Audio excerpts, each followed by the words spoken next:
ನಾವು ಗಬ್ಬರ್ ಸಿಂಗ್ ಟ್ಯಾಕ್ಸ್ ಅಂತ ಹೇಳಿದಾಗ ಇದೇ ಬಿಜೆಪಿ ನಾಯಕರು ಎಲ್ಲರೂ ಮೈ ಮೇಲೆ ಬಿದ್ದು ರಾಹುಲ್ ಗಾಂಧಿಗೆ GST ಬಗ್ಗೆ ಗೊತ್ತಿಲ್ಲ, ಕಾಂಗ್ರೆಸ್ನವರಿಗೆ GST ಬಗ್ಗೆ ಗೊತ್ತಿಲ್ಲ ಅಂತ ಹೇಳಿದ್ರು. 8 ಸುದೀರ್ಘವಾದಂತ ವರ್ಷಗಳ ಆದ ನಂತರ ಇಲ್ಲ ಅವಾಗ ಆಗಿರೋ ತಪ್ಪು ಇವಾಗ ನಾವು ಸರಳೀಕರಣನೂ ಮಾಡ್ತೀವಿ ಸಬಲೀಕರಣನೂ ಮಾಡ್ತೀವಿ ಅಂತ ಬಂದಿದಾರಲ್ಲ, ಇದು ಸಂತೋಷ. ಆದ್ರೆ ಇದು ಎಷ್ಟು ಮಟ್ಟಕ್ಕೆ ಉದ್ಯೋಗ ಸೃಷ್ಟಿ ಮಾಡುತ್ತೆ, ಎಷ್ಟು ಮಟ್ಟಕ್ಕೆ ನಮ್ಮ ಆರ್ಥಿಕ ವ್ಯವಸ್ಥೆ ಸುಧಾರಣೆ ಮಾಡುತ್ತೆ ಅಂತ ನೋಡೋಣ. ಇದೇ ನಾವು ಹೇಳಿದಾಗ 2016ನಲ್ಲಿ ಹೇಳಿದಾಗ ಮಾಡಿದ್ದಿದ್ರೆ ಇಷ್ಟೊತ್ತಿಗೆ ಉದ್ಯೋಗನೂ ಸೃಷ್ಟಿ ಆಗ್ತಾ ಇತ್ತು, ಆರ್ಥಿಕ ಹೊರೆ ನಮ್ಮ ಸಾಮಾನ್ಯ ಜನರ ಮೇಲೂ ಕೂಡ ಬೀಳ್ತಾ ಇರಲಿಲ್ಲ. ಇವತ್ತು ಪೆನ್ಸಿಲ್ ಮೇಲೆ, ನಿಮ್ಮ ಚಪಾತಿ ಮೇಲೆ, ಮೊಸರು ಮೇಲೆ, ಇವೆಲ್ಲ ಮೇಲೆ ಟ್ಯಾಕ್ಸ್ ಹಾಕಿದ್ರಲ್ಲ, ಈಗ ಅವ್ರಿಗೆ ಜ್ಞಾನೋದಯ ಆಯ್ತಲ್ಲ, ಅದು ಸಂತೋಷ. ಆದ್ರೆ ಇನ್ನೂ ಕೂಡ there is considerable room for improvement. Corporate ಈಗ ಶ್ರೀಮಂತರಿಗೆಲ್ಲ ಬಿಟ್ಟಿದ್ದಾರೆ, ಇನ್ನು ಬರೇ ಏನು ಬಡವ್ರ ಮೇಲೆ, ಸಾಮಾನ್ಯ ವರ್ಗದ ಮೇಲೆ ಇನ್ನೂ ಕೂಡ ಸಾಕಷ್ಟು ನ್ಯೂನತೆಗಳಿದೆ. ಆ ಲೋಪಗಳನ್ನು ಕೂಡ ಅವರು ತಿದ್ದಬೇಕು. ಮತ್ತು ವಿಶೇಷವಾಗಿ ಕರ್ನಾಟಕ ರಾಜ್ಯಗಳಿಗೆ ಅಂತ ಯಾವುದು ಪ್ರಗತಿಪರವಾದ ರಾಜ್ಯಗಳಿಗೆ ಅನ್ಯಾಯ ಆಗ್ತಾ ಇದೆ GST ತೆರಿಗೆನಲ್ಲಿ. ನಮ್ಮ ಕಾಂಪನ್ಸೇಷನ್ ಅನ್ನ ಯಾವ ರೀತಿ ಕೊಡ್ತಾರಂತ ಇನ್ನೂ ಸ್ಪಷ್ಟವಾಗಿ ಹೇಳಿಲ್ಲ.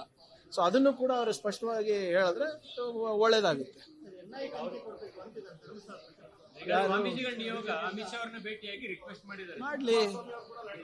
ಮಾಡ್ಲಿ ಸರ್, ಆದ್ರೆ ನನಗೆ NIA ಮಾಡ್ಲಿ, CBI ಮಾಡ್ಲಿ, ಮತ್ತೆ ಯಾರು ಮಾಡ್ಬೇಕು ತನಿಖೆ? ನಮ್ಮ ಅಧಿಕಾರಿಗಳೇ ಮಾಡ್ಬೇಕಲ್ಲ.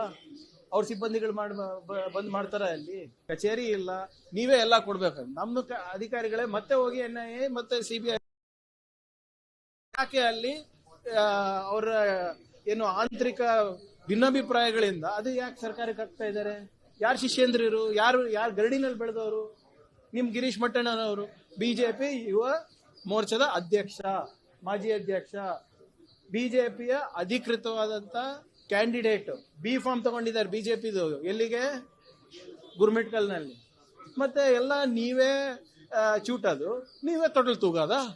ನಾನು ಹೇಳ್ತಾ ಇದ್ದೀನಿ, ಇದು it is nothing but BJP versus BJP, RSS versus RSS. ನನಗೆ ಲಾಜಿಕ್ಕೇ ಅರ್ಥ ಆಗಿಲ್ಲ.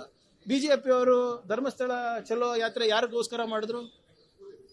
ಧರ್ಮಾಧಿಕಾರಿಗಳು ಪರವಾಗಿ ಮಾಡಿದ್ರು, ಹೌದಾ? ಅದಕ್ಕಿಂತ ಮುಂಚೆ ಯಾರ ಮನೆಗೆ ಹೋಗಿದ್ರು? ಸೌಜನ್ಯ ಅವರ ಮನೆಗೆ ಹೋಗಿದ್ರು. ಅಲ್ಲಿ ಸೌಜನ್ಯ ಅವರ ಸಂಬಂಧಿಕರಿಗೆ ಏನಂತ ಹೇಳಿದ್ರು? ಯಾರ ವಿರುದ್ಧ ದೂರು ಕೊಟ್ರು? BJP ನಾಯಕರ ವಿರುದ್ಧ ದೂರು ಕೊಟ್ರು. ಅಲ್ಲಿನ ಯಾರ ಪರವಾಗಿ ಇವ್ರು ಬ್ಯಾಟಿಂಗ್ ಮಾಡಕ್ ಹೋಗಿದ್ರು ಅವ್ರ ವಿರುದ್ಧವಾಗಿ ದೂರು ಕೊಟ್ರು. 2 ದೋಣಿ ಮೇಲೂ ಕಾಲಿಟ್ಟು ಇವರು ಪ್ರಯಾಣ ಮಾಡ್ತಾ ಇದ್ದಾರೆ BJP ಅವರು.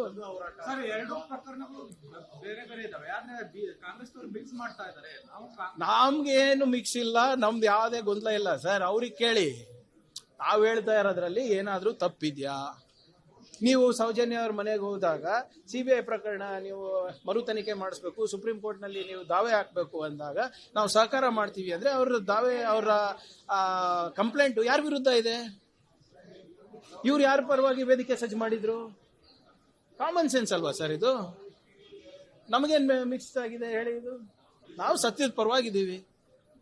ಯಾರೇ ತಪ್ಪಿಸ್ತಿದ್ರು, ಯಾರು ದೊಡ್ಡ ವ್ಯಕ್ತಿ ಇದ್ರು, ಚಿಕ್ಕ ವ್ಯಕ್ತಿ ಇರ್ಬೋದು, ಯಾರೇ ಇರ್ಬೋದು, ಹೊರಗಿನವ್ರು ಇರ್ಬೋದು, ಒಳಗಿನವ್ರು ಇರ್ಬೋದು, ಯಾರಿಗೆ ನ್ಯಾಯ ಕೊಡಿಸೋದು ಜವಾಬ್ದಾರಿ ಸರ್ಕಾರದ, ಅದನ್ನ ನಾವು ಮಾಡ್ತೀವಿ. ಇವ್ರ ರಾಜಕೀಯ ನಮ್ಗೆ ಅರ್ಥ ಆಗ್ತಾ ಇಲ್ಲ ಅಲ್ಲ, ಅವರಿಗೆ ಅರ್ಥ ಆಗ್ತಾ ಇಲ್ಲ BJP ಅವರಿಗೆ.